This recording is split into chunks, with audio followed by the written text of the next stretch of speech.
예, 첫날부터 그 전문가분들 그리고 각계 전문가분들이 이제 이런 저희들이 제기하고 있는 문제들에 대해서 전문적으로 많이 이야기를 하셨고요. 저에게 이제 어, 발언의 기회를 주는 것은 아마 교수로서 그냥 이 인권 가이드라인을 쭉 읽을 때 느끼는 생각들을 좀 이야기를 해달라 뭐 그런 의도인 것 같습니다. 그래서 저는 좀 나이브하게 좀 느끼는 그 감정들을 좀 한번 이야기를 좀 말씀을 드리겠습니다. 오늘 보니까 오늘 그 김영란법 시행이 된 날이더라고요. 그래서 그 법에 따르면 제가 가리키는 학생이 그냥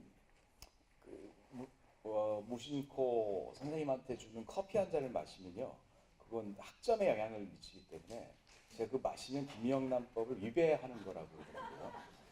그게 그래서 이제 학생들한테 뭘 받는 거라든가 뭐 굉장히 조심하고, 그러니까 어떻게 보면 이제 어느 교수한테 학생이 와서 뭘 주고 난 다음에 그 옆에 학생이 쫙 보다가 이제 받았다 그러고 나면 신고해 버리면 그 김영란법 위반입니다. 여기 서울대 교수님들 많이 계시는데 뭐그 혹자는 그 주의 관찰 대상 1호가 서울대 교수라고 얘기를 하더라고요.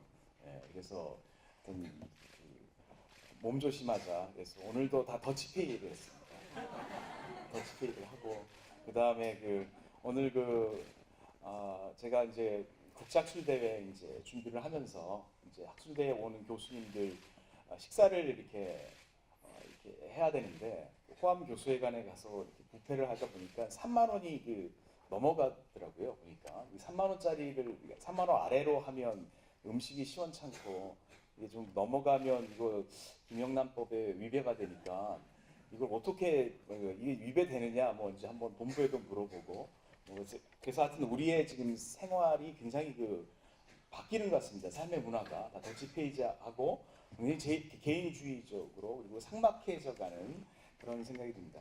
이렇게 보면서 사실 예로 다스려야 될 문제들, 우리의 삶의 모든 것들을 족족 법으로 다 이렇게 처리한다는 거, 이런 것은 정말 우리 한국 컨텍스트에서 살아왔던 우리에게는 굉장히 낯선 거고요. 그리고 받아들이기가 좀 어렵고 불편한 것입니다. 이게 뭐 부패를 방지하기 위해서 한다고 해서 한번 해보자 하는데 굉장히 불편하고, 그리고 사실 우리는 그냥 법은 최후의 수단이 되어야 하고 모든 것이 우리가 배웠던 상식과 이러한 양식에 의해서 처리돼야 될 문제가 우리의 삶 가운데 굉장히 많은데 케이스 바이 케이스로 너무너무 다른 문제가 있기 때문에 이 법이 어떻게 적용돼야 될지 잘 모르겠어요. 구체적으로 뭘 의미하고 있는지 국가권익위원회도 잘 모르는 것 같더라고요. 대법원도 잘 모르는 것 같고,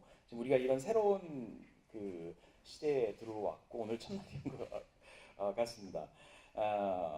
저 인권 가이드라인을 이렇게 처음 받아들이면서 비슷한 문제를 참 많이 느꼈습니다. 처음 드는 생각은 서울대에서 어떤 맥락에서 이 인권 가이드가 필요했는지, 갑자기 올해 뜬금없이 인권 가이드 얘기를 이렇게 막 들었고요. 인권 가이드라인 전문은 받아본 지는 뭐 그게 오래되지 않았습니다. 그래서 과연 서울대에서 어떤 맥락에서 이 인권 가이드가 필요했는가, 그리고 재정 주체를 왜 총학생에게 결정을 하도록 했는가, 이 질문이 처음으로 저에게 들었습니다.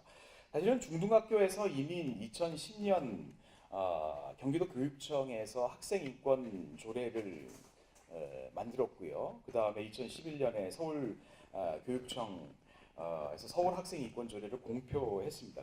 그 이후에 줄줄이 지자체에서 학생인권 조례를 공포를 했습니다. 저는 사범대에 있기 때문에 이 학생인권 조례가 갖고 온 문제들을 잘 합니다. 서울 학생인권 조례는 학생들의 집회 허용, 임신, 출산, 성적 지향, 차별 금지 조항들이 포함이 되어 왔고요. 이게 격심한 논쟁을 일으켰습니다. 그래서 뭐 TV나 뭐 계속 논쟁이 참 많았었고요. 심지어는 그 윤리 교과서에서는 동성애는 정상적인 거다라고 기술을 했던 교과서를 이제 출간하다가 이제 빠져버렸죠. 나중에 하도 그 반대하니까 이제 빠진 상황도 벌어졌고. 그래서 하여튼 인권 조례안은 그 내용 때문에 아주 격심한 논쟁이 벌어졌고요. 지금도 이제 이런 후유증이 학교에 있는데 가장 큰 문제는 이런 인권이란 용어가 유행가 가사의 사량 타령처럼 이렇게 그 인권이란 그 용어 자체가 가볍고 무게감이 없어질 뿐더러 현장 교사들은 왜 서구의 진보적인 이론이 인권 담론이 이렇게 우리에게 아무런 그 어떤 그 뭐라 비판적 그 어떤 검증 이런 것 없이 이렇게 들어왔는지 이런 부분들이 현장 교사들은 굉장히 깊이 그 생각을 하고 있습니다. 가장 큰 문제는 인권과 교권이 지금 계속 대립되고 있거든요. 현장 교과에서. 그래서 그 뭐랄까 인권 조례 갖고 있는 뭐 일정의 순기능에도 불구하고 인권과 교권이 계속 부딪혀 나가면서 갈등이 되는 이런 상태입니다. 그러한 그 어떤 인권에 대한 조례 제정 이런 것들이 유행인지 모르겠지만 뭐 그런 유행에 따라서 그 인권센터에서 그 2012년부터 이렇게 인권 가이드라인을 제정하려고 했는지 그 이유는 잘 모르겠지만 이 인권 가이드라인이 결국은 그 만들어지고 이렇게 하는 문제에서 왜 서울대에 이것이 좀 필요한가? 그러니까 예를 들면 서울대는 국립대학법인 서울대학교 설립 운영에 관한 법률이 있고, 그다음에 서울대 정관이 있습니다. 그리고 서울대 학칙이 있고요. 그리고 인권센터 규정이 있습니다. 인권센터 규정을 보면 뭐 성희롱, 성폭력, 장애인, 외국인 등 소수자의 인권과 권익을 보호하기 위한 연구, 신고, 상담, 조사, 임시조치, 구제, 예방, 시정 및 개선 조치 권고, 총장의 징계 요청 등이라는 것이 아주 인권센터 규정에 상당히 그 기술이 되었습니다. 그리고 사실은 서울대라는 이 공간들은 사실은 그 헌법, 각종 법률 등에 의해서 이렇게 인간이 누려야 될 천부적인 어떤 인권을 보장하고 보호하는 것, 저는 충분히 보장되는 공간이라고 저는 개인적으로 생각을 합니다. 그럼에도 불구하고 인권센터에서 이런 인권 그 가이드라인을 그 제작한다라는 것은 이러한 서울대 그 뭐랄까 서울대 설립 운영에 관한 법률, 정관, 학칙, 뭐 인권센터 규정 이런 것으로도 그 인권을 지키지 못하는 인권 상황이 서울대 학내 상황이 있는 거냐? 좀 그런 그 질문이 들었습니다. 뭐 제가 잘 몰라서 그런지 모르겠지만 이게 그 서울대에서 그 뭐랄까 모든 구성원들이 준수해야 될 지침을 그 만들 만큼 서울대에서 인권 상황이 심각하다라는 그 어떤 조사도 들어본 적이 없고 그리고 또 그것을 실태 조사를 했다라는 보고서를 좀 본 적은 좀 없습니다. 그런데 이게 왜 인권 가이드라인을 인권센터에서 만들려고 했는가 퀘스천이고요. 이게 프로파간다 아닐까 뭐 그런 생각도 좀 들기도 하고 아무튼 그 여러 가지 불편함이 좀 있고요. 연이어서 그 이 모든 학내 구성원들이 다 지켜야 될 지침을 만든다고 한다면 그럼 뭐 저도 뭐 학교 일들을 좀 이렇게 계속 하고 있는데 그러면 정상적으로 그 학내 구성원들의 주체들을 다 모으는 거죠.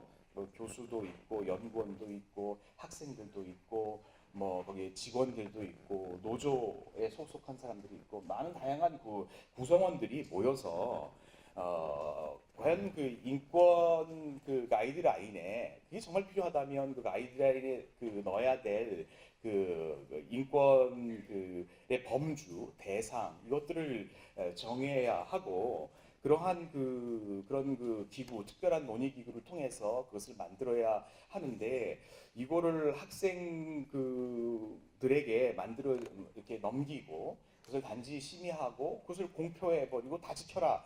이거는 어떤 절차적 민주성이 훼손되는 거 아닌가? 뭐 문외 아닌 저도 그렇게 생각이 좀 듭니다. 사실은 인권의 정의나 적용 범위나 그 구체적인 규정의 내용을 정한다라는 건 결국 쉽지 않습니다.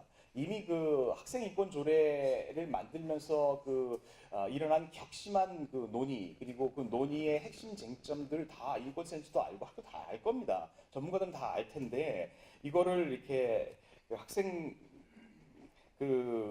총학생에게 이렇게 재정 주체권을 이렇게 이제 그 주체를 이제 정하고 결정하고 이러한 그 행정적 처리가 이게 굉장히 그 이해가 안 됐고요. 만약 서울대에서 인권 가이드라인을 이렇게 만들면 다른 국립대학, 다른 대학과 그 기관들에서 교육기관에서 그리고 인권 가이드라인을 서울대 모델을 통해서 만들 거 아니냐, 이 촉매제가 돼서 만들 거 아니냐. 이거 누가 생각해도 다 그 이해할 수 있는 그 예상될 수 있는 일인데 이걸 왜 하고 있는 건지조차 이해가 좀 안 됩니다. 그냥 서울대에 있는 교수로서. 그래서 정말 이걸 만들려면 다양한 주체들을 모아서 우리 다양성위원회도 서울대 안에 있는데 그런 위원회와 논의기구를 만들어서 제대로 그러면 만들던가 그렇게 해야 되는데 이게 아니라는. 그래서 좀 이 과정 절차가 아까 그 조 변호사님께서 말씀하셨지만 좀 이해가 좀 정말 안 되는, 그리고 뭔가 불분명하게 진행돼 가고 있는 이런 문제에 대해서 굉장히 그 불편합니다. 또 하나 또 생각, 두 번째 드린 질문은 그러면 이 인권 가이드라인을 서울대 법적 위계 내에서 어디에다 둘 것인가? 아까 변호사님께서 잘 말씀하셨습니다. 서울대 법이 있고 정관, 학칙, 규정, 자치 규범이 있는데 그냥 그 전학대회에서 통과된 그 인권 가이드라인이니까 그냥 그 총학생에서 공표를 하면 돼요. 공표하면 그거 자치 규범이죠. 그냥 자치 규범으로 그냥 공표하면 되는데 지금 그 월요일 날 대학 신문을 보면 이게 공표를 하려고 하는 게 아니고 대학 신문을 이렇게 보면 직접적인 처벌의 수단은 아니지만 인권센터가 인권 침해 문제에 대한 조사와 사법 처리, 징계위원회 개최 등의 역할을 할 때 그 근거 자료로 작용할 예정이다. 그리고 총학생회는 공식 문서 만들기 위한 여러 가지 방법을 고심 중이다. 이렇게 그 기사가 났는데 이 기사 내용이 사실이라고 한다면 결국은 이제 총학생회는 이것이 자치 규범 이상의 규정의 위상을 또 학칙의 위상으로 끌고 갈 거 아닌가. 그리고 그 우리 총장님께서 직접 공표를 하는 것을 요구하는 것 아닐까. 그런 생각이 참 듭니다. 그러나 뭐 규정이라는 것 자체가 자치규범 위의 단계의 규정을 만든다고 한다면 서울대에서 규정을 만들 때 이 규정을 만드는 것은 이렇게 그 중대하고 모든 구성원들에게 영향을 미치는 보편적인 어떤 규정을 만드는 것이 아니고 서울대학의 규정이라는 것은 부분적이고 어떤 그 주변적인 그런 사안들에 대한 그 사안에 대한 규정을 만드는 게 일반적입니다. 근데 과연 인권 가이드라인이 규정으로 복제할 수 있겠는가? 굉장히 저는 의심이 듭니다. 그 규정은 총장이 공포를 하게 되는 것이죠. 만약에 이런 그 위상까지 그 인권 가이드라인을 끌고 간다고 한다면 굉장히 심각한 문제라고 생각합니다. 이건 굉장히 비민주적이고 그런 절차에 하자가 있는 문제. 이거 보고 교수님들한테 다 그리고 또 직원들한테 다 이거 받으라 그러면 누가 받겠습니까? 이런 절차적인 문제가 있는 거. 그러기 때문에 이제 이 인권 가이드라인에 과연 독소 조항이 없는가 그것을 이제 살펴보지 않을 수가 없죠. 그래서 지금 이 인권 가이드라인이 유발하는 문제들 몇 가지를 좀 생각을 해볼 수 있을 것 같습니다.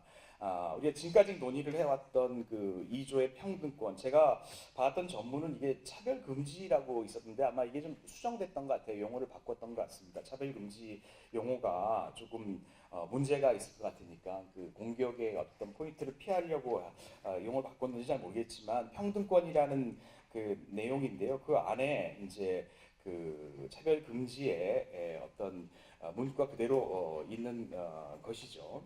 결국은 이제 차별 금지를 한다. 이것이 뭐 단순히 분리하고 구별하고 제한하고 배제하고 뭐 이런 뜻만이 아니고 저도 배웠는데요. 이게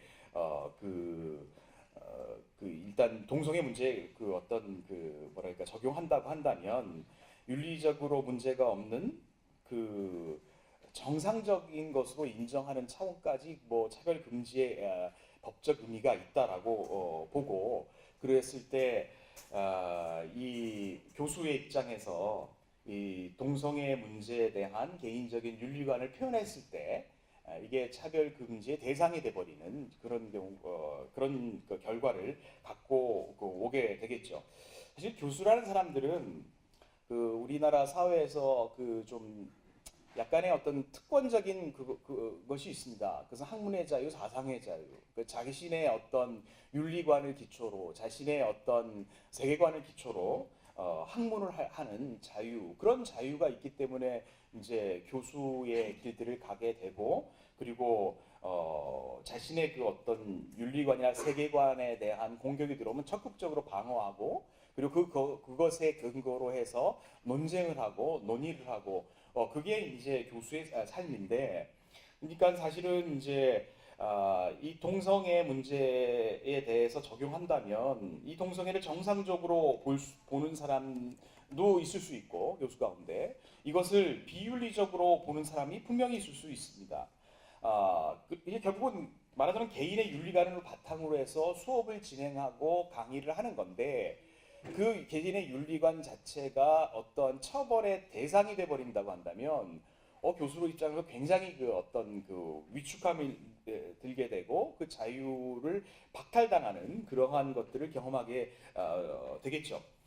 예를 들면 이제 그 저희 상품대 어느 이제 학생이 자기가 그 커밍아웃을 한 거죠. 동성애자를 커밍아웃을 할 때, 제가 그걸 보고 난 다음에 그 커밍아웃을 들으면서 제가 화를 내겠습니까? 뭐라고 뭐 괴롭히겠습니까? 비판하겠습니까? 내가 해줄 수 있는 건 없는데 적어도 너 말은 다 들어줄 수 있다.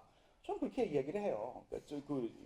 너 말은 다 들어줄 수 있겠다. 괴로우면 얘기해라. 나 들어주겠다. 전 그런 사람인데요. 근데 이것이 법적으로 이제 이제 상담을 하다가 그래서 동성애를 좀 중단을 하면 어떻겠니? 만약에 제가 이렇게 얘기를 해본다고 했을 때 생각해 보니까 그것이 이제 그 처벌의 대상이 되는 거 맞죠? 제가 상담을 하다가 상담을 하다가 너 그거 좀 그만하고 좀 이쪽으로 좀 생각을 해서 좀 살면 안 되겠니? 이렇게 얘기를 하면 그것이 결국은 이 교수는 동성애를 혐오하고 차별하고 뭐 이렇게 해서 인권센터에 걸어버리면 인권센터는 조사가 나올 거 아니에요? 그러면 정말 대학에서 살기가 참 깝깝할 것 같아요. 예. 그리고 또 불쾌한 것은 인권센터에 걸으면서 이렇게 이런 사건들이 학내에서 계속 쌓이면 인권센터는 굉장히 큰 권력을 갖게 돼요. 뭐 교수를 죽였다 살렸다 할 수 있는, 그러니까 그 본부에다가 처벌을 요구할 수도 있고, 아니 근데 인권센터에 불려가는 것 자체가 스트레스가 되고, 자기 공부하기도 바쁜데 거기 쫓아다녀야 되고, 그리고 내가 잘 살았나 스스로도 고민하게 되고, 하여튼 교수들은 굉장히 힘들게 되는 것이죠. 이제 이런 부분들이 실질적으로 벌어질 수 있는 가능성이 있기 때문에 차별 금지라는 것은 대다수 구성원들이 공감하는 기본적인 인권, 그리고 성별, 장애, 인종 등 뭐 이러한 그 가치 중립적인 것을 인권 가이드라인에 넣어야지, 개인의 윤리적인 문제를 야기시키는 것을 넣어버리면 그걸 어떻게 받아들이겠냐는 거죠. 예, 그것은 굉장히 힘들다. 그래서 이 평등권 조항이라는 것은 교수의 그 기본권을 보호하기보다는 오히려 심각하게 침해할 수 있는 그 여지를 가져올 거다. 뭐 그런 생각이 좀 듭니다. 저는 이 평등권 조항 못지않게 이걸 좀 읽어보니까 좀 심각한 문제가 조금 있다고 저는 봅니다. 폭력 금지 조항을 이렇게 보게 되면 이 폭력이라는 말이 굉장히 모호하게 돼 있어요. 그래서 이 폭력 금지 조항을 만약에 그 대학 사회에, 특별히 대학원 사회에 적용을 한다고 생각해 봅시다. 그럴 때 이게 그 혼란을 야기시킬 수 있는 용어들이 많습니다. 3조 보면 혹사, 착취, 이것은 결국은 그 인권 차별이다.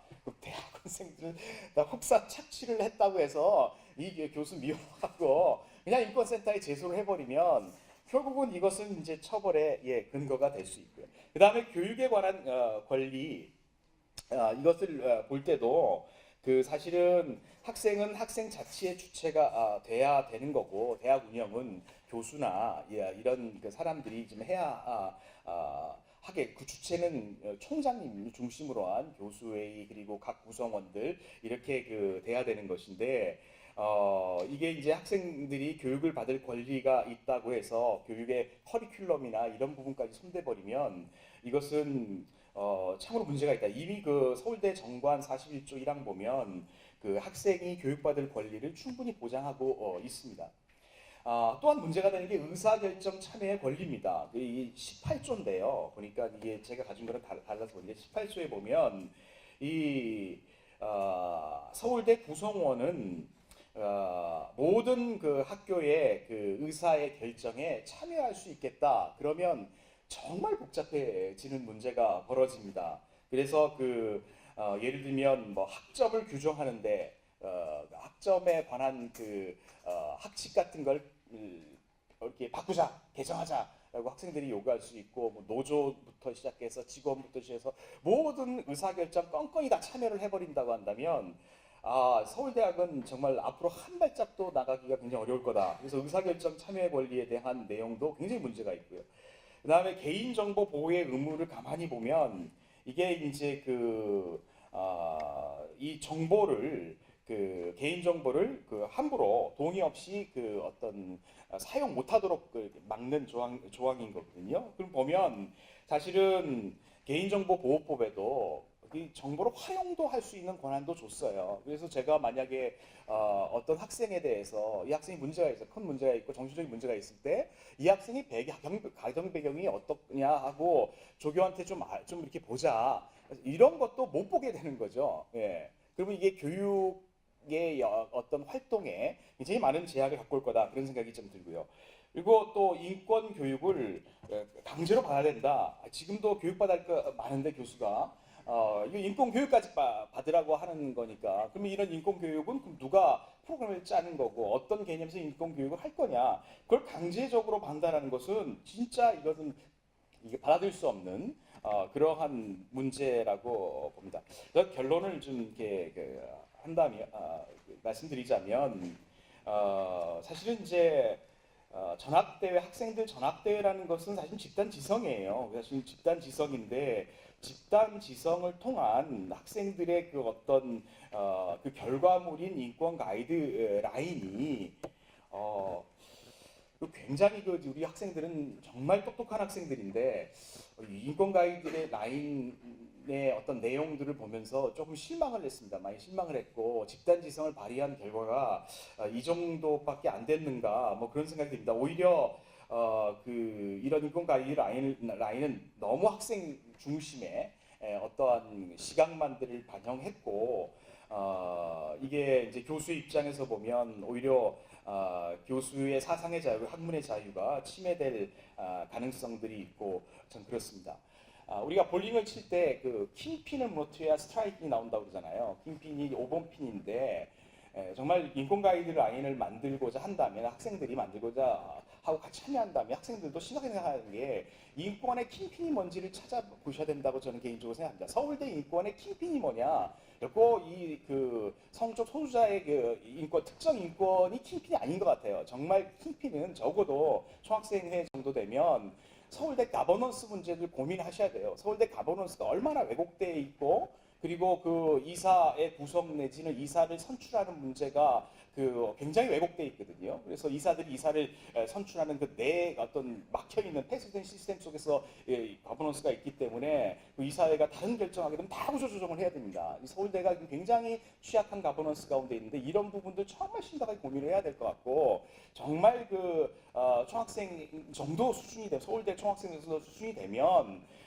정말 오늘날 이 청년들이 이 중간 사다리가 이게 끊어져 버려서 이 청년들이 정말 어떻게 살아야 될지 고민하고 고통스러워하는 그러니까 아프니까 청춘이다 이런 거 아니거든요. 우리 때보다 더 아파요. 더 힘들고. 그래서 제가 학생들 만나보면 다 괴로워합니다. 이게 마음이 아프고 힘들고 그 힘든 원인과 그것이 뭐냐, 구조적인 문제가 뭐냐 이런 부분들도 굉장히 생각해봐야 되고, 서울대 안에 소수 집단이 어떤 굉장히 강하게 그 권력화되는 부분도 관찰해야 되고, 그러니까 이게 아주 구조적으로 심층적으로 서울대 인권에 대한 생각을 한 다음에 인권 가이드를 만들라는 거죠. 제 생각에는 이렇게 그 어떤 특정 이념과 특정 인권 중심으로 어떤 생각하는 지금 이러한 인권 가이드라인은 받아들일 수가 없다. 그리고 정말 만들려면 다양한 주체들이 다 모여서 논의 기구를 만들어서 거기서 제대로 지주복던 거기에서 해서 한번 만들어 보자.